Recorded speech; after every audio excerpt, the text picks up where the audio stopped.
Gracias, hermano. Saludos, bendiciones.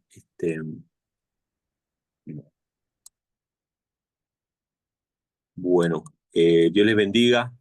Saludos para todos. Feliz día de preparación. Eh, Hoy quiero compartir el último tema que está relacionado obviamente con los cuatro que compartimos en esta semana, que tiene que ver con la paz mental, básicamente. Si tuviéramos que resumirlo, ¿no? Cómo encontrar esa paz mental. Y el día de hoy quiero hablarles acerca de una parte que nos corresponde a cada uno de nosotros, ¿no? Que nos corresponde exclusivamente a cada uno de nosotros. Dios está exento de esta parte que tiene que ver con nuestras decisiones. Voy a mencionarles algo que quizá alguno de ustedes ya lo ha escuchado, pero nunca está de más mencionarlo. La, la teología moderna, sobre todo la teología evangélica, ha considerado una definición de pecado que no es la definición bíblica de pecado. ¿Qué es lo que considera la teología moderna? O la nueva teología también, porque en el adventismo puede existir también. Esta nueva teología o la teología moderna considera que el pecado es la condición inherente del ser humano. ¿Qué significa esto? Que el pecado es nuestra propia naturaleza humana. Los que han pensado o han aceptado este punto de vista obviamente llegan a conclusiones lógicas e inevitables, que tienen que ver con que hemos de pecar hasta que Cristo venga, toda la vida. No podemos estar sin pecar. Pero la definición bíblica de pecado es otra. En la Biblia el pecado es definido de varias maneras, hay varias definiciones de pecado. Por ejemplo, el que sabe hacer lo bueno y no lo hace es pecado. Todo lo que no procede de fe es pecado. La Biblia lo menciona. Pero hay una definición que es la más exacta de todas. No digo yo que es la más exacta, sino Elena G. White dice que es la más exacta de todas, que es 1 Juan 3:4. En 1 Juan 3:4 se menciona que el pecado es infracción de la ley. O sea, el pecado no es la naturaleza humana. La naturaleza humana es pecaminosa, es decir, es inclinada naturalmente hacia el mal. Pero no es nuestra naturaleza el pecado en sí, sino que el pecado es una decisión consciente del ser humano de quebrantar la ley de Dios. Usted puede estar inclinado, usted puede naturalmente heredar de sus padres y sus antepasados inclinaciones hacia el mal, pero el que decide al final es usted. Y en esto, hermanos, tenemos que ser estrictos, porque si no comprendemos esto, nunca vamos a entregar nuestra voluntad al Señor. Y nunca vamos a estar dispuestos a permitir que Él guíe nuestra vida, porque estaremos toda nuestra vida esperando sentir el deseo de someternos al Señor. Y eso probablemente nunca vaya a pasar. No podemos guiarnos por meros sentimientos o sensaciones, sino que tenemos que racionalmente, por eso la Biblia dice que ofrecemos a Dios un culto racional, racionalmente decidir entregarnos, y no solamente entregarnos, sino permanecer en Cristo. ¿Qué quiere decir esto? ¿Qué es lo que estamos diciendo con esto? Que el poder para permanecer en Cristo, el poder para no pecar, el poder para que Dios pueda hacer su obra en nuestra vida, está en nuestras manos. Son constantes y a veces pequeñas y a veces grandes, pero son constantes decisiones personales que cada uno de nosotros toma. Y cada día tenemos que tomarla. No es que la tomamos una vez y nunca más tenemos que tomar esa decisión. Hay iglesias cristianas que enseñan que cuando uno es salvo una vez, es salvo para siempre, ¿no? Una vez salvo, siempre salvo. Entonces yo una vez entregué mi vida al Señor y ya está. Pero la Biblia no enseña eso. La Biblia enseña que cada día, cada momento, ni siquiera cada día, cada momento tengo que decidir permanecer en Cristo. Uno de los textos que quiero leer en esta mañana está en Juan capítulo 15, versículos 4 y 5. Yo les mencionaba ayer que si tuviéramos que resumir todo el Evangelio, yo lo resumiría en dos palabras. Una es, venid a mí los trabajados y cargados, y yo les daré descanso. Y la otra es, permanecer en mí y yo en vosotros. Juan 15:4, Jesús expresa de manera muy clara, y vamos a ver varias expresiones en realidad de la Biblia que nos muestran qué significa vivir una vida cristiana, una vida victoriosa en Cristo Jesús. ¿Qué significa eso? ¿Está al alcance de nosotros? ¿Solamente unos pocos iluminados lo pueden hacer? ¿Unos pocos escogidos? ¿O todo aquel que decida? ¿Todo aquel que crea? Y hermanos, yo les pido que afinen sus sentidos para ver más allá de lo que ya sabemos de estos textos, porque ya lo hemos leído, muchos de ustedes ya han leído todos estos textos, pero les pido que afinen sus sentidos para ver un poquito más allá, ¿sí? Porque hay cosas que las tenemos que recibir directamente de la palabra, y no importa que yo se las diga, yo se las puedo decir, pero ustedes tienen que verlo en la palabra. Juan 15, versículo 4 dice, permaneced en mí. Jesús le dice a los discípulos, permanezcan en mí y yo en vosotros. Como el pámpano no puede llevar fruto de sí mismo si no permanece en la vid, así tampoco vosotros si no permanecéis en mí. Fíjense, hermanos, esta palabra. Jesús nos dice que es imposible, imposible que llevemos frutos fuera de él. O sea, no podemos estar en cualquier espíritu, tenemos que estar en él. El versículo 5 dice, yo soy la vid. La vid es la planta de las uvas, ¿no? La viña. Vosotros los pámpanos. El que permanece en mí y yo en él, este lleva mucho fruto, porque sin mí nada podéis hacer. Los pámpanos, que son los pequeños, lo que va a convertirse posteriormente en fruto, que son como unos pequeños tallitos o rulitos que salen en la vid, si están separadas de la vid, no van a dar fruto, pero si permanecen van a dar fruto. Y hermanos, ¿qué significa? Y yo quiero profundizar sobre esto con ustedes. ¿Qué significa permanecer en Cristo? Yo siempre le pregunto a la gente y le digo, bueno, díganme de manera práctica, ¿cómo hago para permanecer en Cristo? Para ver si las personas entendieron a qué se refiere permanecer en Cristo. Entonces, ¿será que permanecer en Cristo significa que yo tenga un retrato de Jesús y lo ponga en mi casa y lo lleve en el carro, como suelen hacer muchos cristianos? ¿Estoy permaneciendo en él? Evidentemente no. Alguna persona dirá, bueno, ¿será que estar en contacto con la Biblia? Entonces yo agarro la Biblia y la llevo en el carro, en la guantera del carro, o la tengo abierta en la mesita de luz de mi cama. ¿Eso será permanecer en Cristo? Evidentemente no. Permanecer en Cristo es permanecer con nuestros pensamientos conectados a Cristo 24/7, 24 horas al día, todos los días de la semana. Eso es permanecer en Cristo. Y eso es algo que nosotros decidimos o no decidimos hacer. Nadie fuera de nosotros lo puede decidir.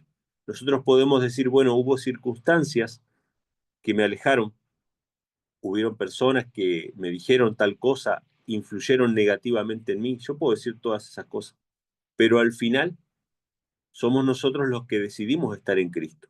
Y tenemos ejemplos sobrados en la Biblia de personas que fueron torturadas o que fueron, incluso en la historia, ¿no? Fueron torturadas y asesinadas y sin embargo durante ese momento permanecieron en Cristo. Entonces evidentemente esa es una decisión que cada uno de nosotros tiene que tomar. El apóstol Pablo dice que él moría cada día. En 1 Corintios 15, versículo 31, dice que él cada día entregaba su corazón a Dios, pero lo expresa de esta manera: os aseguro por la gloria que de vosotros tengo en Cristo Jesús, Señor nuestro, que cada día muero. Cada día él buscaba del Señor, cada día él moría al yo y dejaba que Cristo viviese en él. ¿Sí? Esto es vivir en Cristo. Esto es permanecer en Cristo. Y ahora vamos a ver textos bíblicos que nos muestran de manera práctica, de manera sencilla, que cada uno de nosotros puede permanecer en Cristo en nuestra vida cotidiana. Gálatas capítulo 2, versículo 20, lo dice de esta manera el apóstol Pablo: con Cristo estoy juntamente crucificado, mas vivo ya no yo, sino que Cristo vive en mí. Y la fe que ahora vivo en la carne, la vivo en la fe del Hijo de Dios, el cual me amó y se entregó a sí mismo por mí. Fíjense, hermanos, que leíamos recién en Juan 15, que Jesús dice: permaneced en mí y yo en vosotros. Yo en vosotros.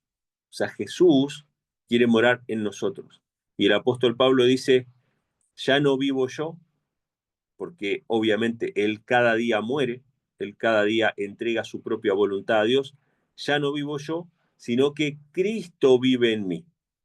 Y la fe y las cosas que él vive en su carne, las vive en la fe del Hijo de Dios. Hermanos, sé que puede parecer sencillo para muchos lo que estoy diciendo ahora, pero aunque ustedes no lo quieran creer, la mayoría de las religiones cristianas no están creyendo estas promesas. No están creyendo que Cristo en persona puede morar en cada uno de nuestros corazones. La mayoría de las religiones están creyendo que Cristo en persona no puede estar con nosotros todos los días hasta el fin del mundo. Antes de ascender al cielo, Jesús lo dijo, ¿no? Yo estoy con vosotros todos los días hasta el fin del mundo. Yo quiero estar con ustedes. La mayoría de las religiones no cree eso. Puede parecer sencillo, pero aunque ustedes no lo crean, la mayoría no lo cree. Entonces dice, voy a leer un pasaje, hermanos, que yo se los recomiendo a cada uno de ustedes. Si ustedes hacen una búsqueda en los que son adventistas, ¿no? Hacen una búsqueda en las aplicaciones de Elena G. de White, que están todos los libros ahí, ¿no? Hacen una búsqueda de Juan capítulo 17. Y ustedes van a ver que varias veces Elena G. de White recomienda y exhorta al pueblo adventista que lean Juan 17. Y sobre todo, Elena G. White recomienda a la iglesia que lea Juan 17 para que no sea engañada por todo viento de doctrina. Para que la iglesia adventista sea preservada en la verdad, tiene que leer Juan 17. Fíjense lo que dice Jesús. Esta es la oración de Cristo por sus discípulos. La escena es esta. No voy a leer todo porque es muy extenso, pero ustedes pueden leer Juan 17 completo, es precioso. Y Juan 17 ataca muchas falsas creencias, pero arranca de esta manera para ponerlo en contexto. Jesús se pone a orar con su Padre y dice que alzando los ojos al cielo, él dijo: Padre, glorifícame al lado tuyo con aquella gloria que tuve contigo antes que el mundo fuese. Y después de hablar con el Padre empieza a rogar por los discípulos, por los creyentes. Y yo quiero que ustedes vean lo que Jesús dice en el versículo 20 al 23. Dice: yo no ruego solamente por estos, es decir, por los discípulos que estaban con Jesús en ese momento. Yo no ruego solamente por estos, sino también por los que han de creer en mí por la palabra de ellos. En esta oración, Jesús está orando a su Padre por cada uno de nosotros. Yo sé que esto se ha dicho muchas veces, pero creo que no somos conscientes de que Jesús estaba orando por nosotros en ese versículo. Dice, para que todos sean uno, como tú, oh Padre, en mí y yo en ti. Fíjense, hermanos, la comunión que existe entre el Padre y el Hijo, Jesús quiere tenerla incluso con nosotros. Que todos sean uno, dice, como tú, oh Padre, en mí y yo en ti. Que también ellos sean uno en nosotros, para que el mundo crea que tú me enviaste. La gloria que me diste, yo les he dado, para que sean uno, como nosotros somos uno. Fíjense, hermanos, qué tremendo, ¿no? Porque hay muchas religiones que creen que el Padre y el Hijo son la misma persona y se basan muchas veces en Juan 10:30, ¿no? Por ejemplo, que dice, el Padre y yo somos uno. Pero Jesús estaba hablando en este lenguaje, ¿no? Nosotros podemos ser uno juntamente con el Padre y con el Hijo, y no por eso somos la misma persona. Evidentemente está hablando de una unidad en carácter, en propósito. Entonces dice, la gloria que me diste yo les he dado, versículo 22, para que sean uno como nosotros somos uno. Y fíjense, hermanos, acá está la explicación más clara, más gráfica que puede existir de lo que significa esa unidad y de lo que significa la comunión con Dios por medio de Cristo.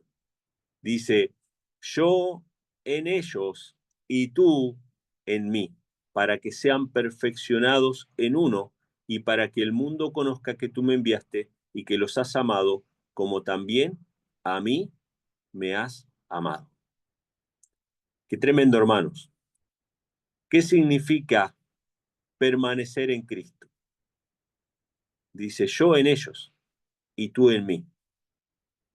Ustedes saben que Cristo es el puente de reconciliación que tenemos nosotros, que nos hemos separado de Dios. Y Él hace de intermediario, Él es el mediador. Hay un libro precioso que yo se los recomiendo a cada uno de ustedes, se llama Historia de la Redención. Los que tengan oportunidad de leerlo, léanlo, porque es muy revelador, sobre todo los primeros capítulos. En ese libro, Elena G. White dice que antes de que Adán cayera en pecado, Dios, refiriéndose al Padre, hablaba directamente con Adán y Eva. Hablaban cara a cara, tenían un trato directo. Cuando Adán y Eva cayeron, Dios empezó a comunicarse con el hombre a través de Cristo y de sus ángeles. Todo lo que dice la mensajera del Señor. Entonces, Cristo es el medio, Cristo es el único camino. Nadie viene al Padre si no es por mí. El que tiene al Hijo tiene la vida, el que no tiene al Hijo no tiene la vida. ¿Qué es lo que usted necesita recibir en su vida y en su corazón para restablecer esa comunión cortada con el Padre?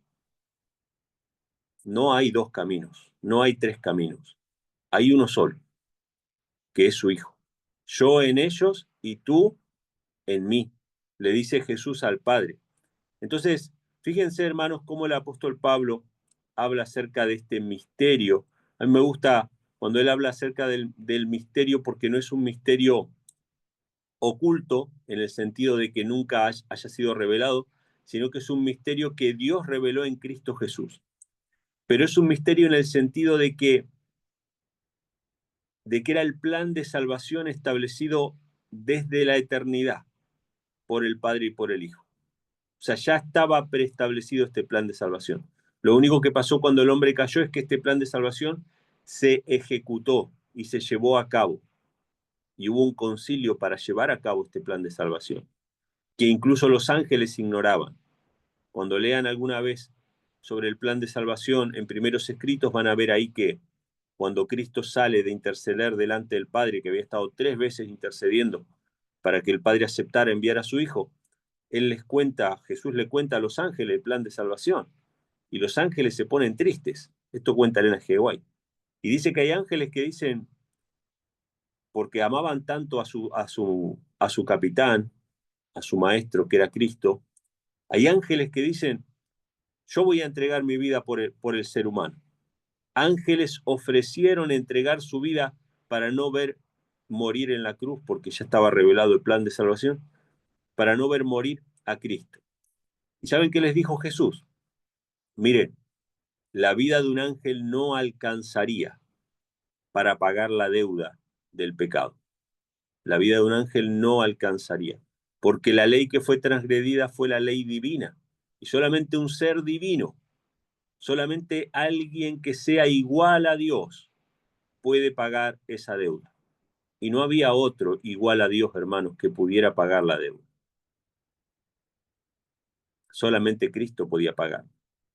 Fíjense cómo lo expresa el apóstol Pablo, hablando acerca de este misterio que fue revelado en Colosenses 1, versículo 27, dice, a quienes Dios quiso dar a conocer.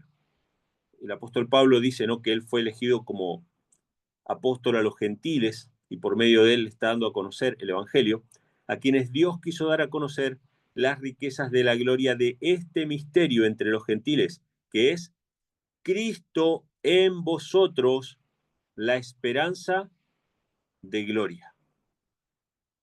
Tú en mí, dijo el Padre, y yo en ellos. Separados de mí, nada podéis hacer. Cristo quiere morar en nuestra vida. Yo estoy con vosotros todos los días hasta el fin del mundo. Cristo está en el cielo, sí está en el cielo. En su forma humana está en el cielo intercediendo ante el Padre, mostrando las heridas en sus manos, delante del propiciatorio, delante de la presencia del Padre. Y de paso les digo algo, hermanos, cuando la Biblia dice que Dios entregó a su Hijo por nosotros, en todo el sentido de la palabra, entregó a su Hijo a la humanidad, porque Cristo va a llevar la humanidad eternamente. Cristo está unido a la humanidad para siempre. Cuando Él resucitó de los muertos, resucitó con un cuerpo glorificado y aún lleva las heridas en sus manos y en sus pies y en su costado y las va a llevar por toda la eternidad. E iremos nosotros y le preguntaremos, ¿qué son estas marcas? Y la historia de la salvación, la historia de la redención se va a contar eternamente. Cristo está unido a la humanidad. Antes de encarnarse, Cristo era de la misma naturaleza y es todavía de la misma naturaleza que el Padre, un ser espiritual. Dios es espíritu. Pero ahora Cristo tiene dos naturalezas. Tiene la naturaleza humana y la naturaleza divina. En su naturaleza humana, Él está en el cielo intercediendo ante el Padre por nosotros. Pero en su naturaleza divina, Él está con nosotros todos los días hasta el fin del mundo. Y solamente aquellos que le reciban a Él podrán vivir en comunión con Dios el Padre. Dice que el apóstol Pablo les reveló a los gentiles el misterio que había estado escondido durante los siglos, que es Cristo en vosotros, la esperanza de gloria. Es un misterio en cuanto a que no sabemos de qué manera Cristo puede morar en nosotros, pero sabemos que puede hacerlo. Gálatas 4, versículo 6, el mismo apóstol Pablo, hablando acerca del mismo tema, dice que Dios envió a su Hijo 2 veces. Después ustedes lean el versículo 5 también. Gálatas 4, 5 y 6. Ahí menciona que llegado el cumplimiento del tiempo, Dios envió a su Hijo, nacido de mujer y nacido bajo la ley. O sea, cuando llegó el cumplimiento del tiempo, se cumplieron las 70 semanas, se cumplió el tiempo de la profecía, y Dios envió a su Hijo, nacido de mujer, como un hombre, ¿no? Como un ser humano, como un bebé. El profeta Isaías lo dice de una manera preciosa. Un niño nos es nacido, hijo nos es dado. Hijo nos es dado. De tal manera amó Dios al mundo que dio a su Hijo unigénito. Cuando nació ese niñito en un pesebre, lo que estaba sucediendo era que Dios estaba dando a su Hijo. Un niño nos es nacido, hijo nos es dado. Entonces, Pablo dice eso, ¿no? En Gálatas 4, 5, 3, 4 y 5, que llegado el cumplimiento del tiempo, Dios envió a su Hijo nacido de mujer y nacido bajo la ley, para liberar a los que estaban esclavos bajo la ley. Pero dice el versículo 6, y por cuanto sois hijos, escuchen esto, hermanos, Dios envió el Espíritu de su Hijo a vuestros corazones, el cual clama, Abba, Padre. Dios envió a su Hijo nacido de mujer, como un hombre, su naturaleza humana, pero después Dios también nos envió el Espíritu de su Hijo a nuestros corazones. Aunque Cristo esté en el cielo, Cristo puede morar con nosotros cada día, el cual clama Abba Padre. Y esto es algo importante, hermanos. El que no tiene el Espíritu del Hijo no puede clamar juntamente con el Hijo Abba Padre. Esto está también en Romanos capítulo 8, no lo vamos a leer ahora. Pero es por medio de este Espíritu de Cristo que podemos decirle al Padre, papito. Podemos tener una comunión íntima con el Padre, como la que Cristo tiene con su Padre. Pero tiene que morar Cristo en nosotros. Dice Apocalipsis capítulo 3, versículo 20, la carta a cada una de las iglesias que está allí es muy interesante, ¿no? Porque es Cristo presentado de diferentes maneras. El que estuvo muerto y vivió, el alfa y la omega, bueno, un montón de expresiones que se refieren todas, el que está en medio de los 7 candeleros, todas se refieren a la misma persona, que es Cristo Jesús. Y termina la carta a las 7 iglesias con la carta a la iglesia de la Odisea. La iglesia de la Odisea, mis hermanos, nos guste o no nos guste, somos nosotros. Es la iglesia tibia que todavía está dudando si es santa o no es santa, si Dios la llamó o no la llamó, si se puede pecar o no se puede pecar, no se puede dejar de pecar. Todavía está debatiendo sobre todas estas cuestiones. Y a esa iglesia, Cristo le dice, he aquí, yo estoy a la puerta y llamo. Les hago una pregunta, hermanos. ¿La iglesia de la Odisea tiene a Cristo adentro o a Cristo afuera? Según esta expresión, dice, yo estoy a la puerta y llamo. Si alguno oye mi voz y abre la puerta, entraré a él, cenaré con él y él conmigo. La iglesia de la Odisea, hermanos, tiene a Cristo afuera. La iglesia de la Odisea no cree que Cristo pueda estar en el cielo y que pueda estar con ellos todos los días hasta el fin del mundo. La iglesia de la Odisea tiene que abrir la puerta del corazón para recibir a Cristo adentro de su vida. Solamente la vida de Cristo en el alma puede cambiar nuestros pensamientos y cambiar nuestro corazón. Antes de que se me termine el tiempo, quisiera compartir dos versículos más rapidito. ¿Qué significa contemplar a Cristo? ¿Qué significa vivir cada día con Cristo? De manera pragmática, la Biblia lo dice. En Salmos capítulo 1, versículos 1 y 2, en realidad en el 1, el salmista llama al creyente, lo llama de esta manera, bienaventurado, feliz. Bienaventurado el varón, ¿no? Que dice que no anduvo con los malos, etcétera, que no se juntaba con los que hacían maldad. Y el versículo 2 dice, antes, o sea, en vez de hacer eso, de juntarse con los malos, antes en la ley de Jehová está su delicia y en su ley medita de día y de noche.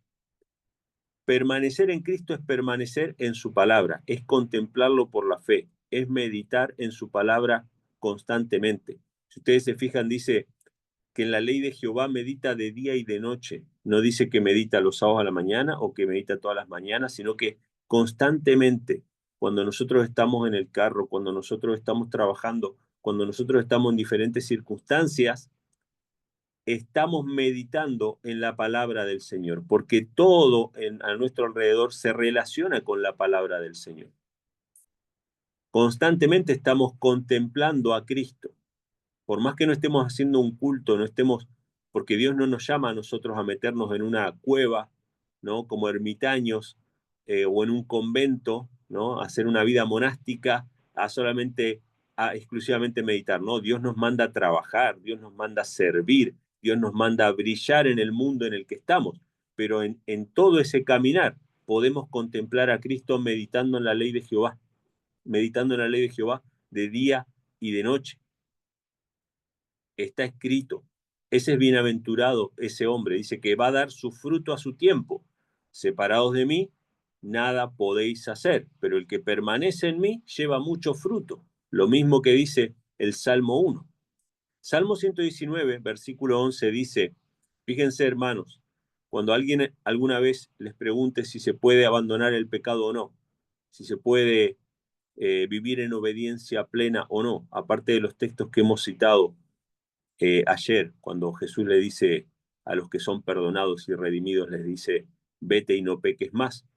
Fíjense que esa es una orden, ¿no? ¿Cómo Jesús le va a decir a alguien que no peques más si es imposible no pecar? Sin embargo, evidentemente, si Cristo dice no peques más es porque Él nos da el poder suficiente para no hacerlo, si permanecemos en Él. Salmo 119, 11, este es un texto que ustedes pueden citar cuando alguien les pregunte sobre eso. Fíjense cómo lo dice de manera pragmática, de manera práctica, para que nadie malinterprete lo que significa permanecer en Cristo. Yo puedo interpretar permanecer en Cristo, tatuarme la imagen de Cristo en el brazo, o llevar una imagen de Cristo a todos lados como una estampita. Pero no es eso permanecer en Cristo. Dice el salmista, en mi corazón he guardado tus dichos para no pecar contra ti.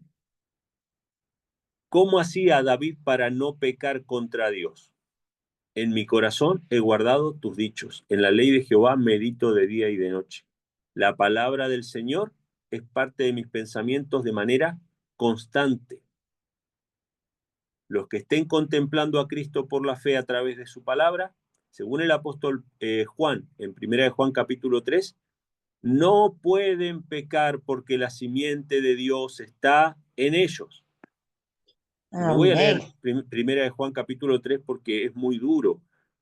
Y nos dice ahí que el que peca no le ha conocido, ni le ha visto, ni le ha conocido, no ha conocido a Dios. Qué tremendo, hermanos. Ahora, quiero terminar con un texto, hermanos, para mostrar cuál es el resultado, cuál es el fruto de recibir a Cristo en el corazón. Nosotros no recibimos el espíritu del mundo. No hay otro espíritu, sino el espíritu de Cristo el que tenemos que recibir. Si recibimos el espíritu de Cristo, vamos a andar como Él anduvo y vamos a seguir sus pisadas. Nos vamos a ir transformando por contemplación a su imagen y semejanza. Y vamos a decir juntamente con Cristo y juntamente con David lo que está escrito en Salmos 40, versículo 8. Salmos 48, en realidad, aunque lo dice el salmista, son palabras de Cristo y el apóstol Pablo lo cita en la carta a los Hebreos, por lo menos 2 veces. No sé si está escrito también en alguna otra parte en el Nuevo Testamento. Estas son palabras que Cristo cumplió en su vida y que Cristo quiere cumplir en la nuestra. Salmos 40, versículo 8 dice, el hacer tu voluntad, Dios mío, me ha agradado y tu ley está en medio de mi corazón.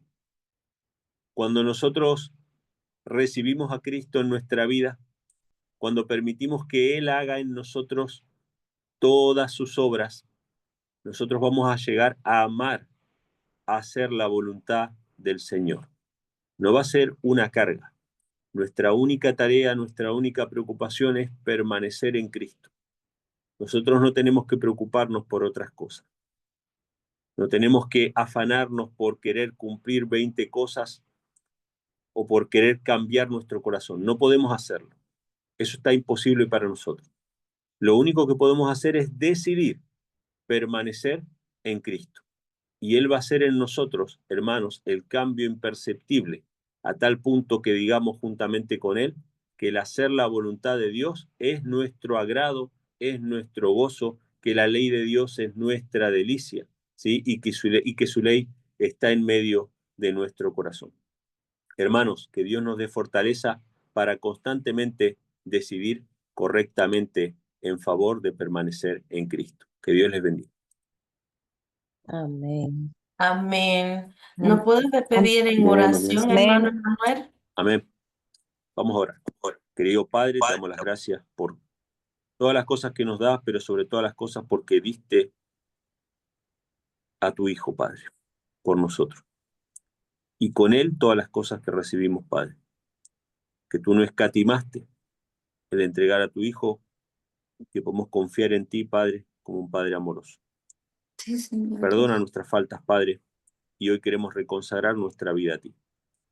Ayúdanos a permanecer en Cristo Jesús.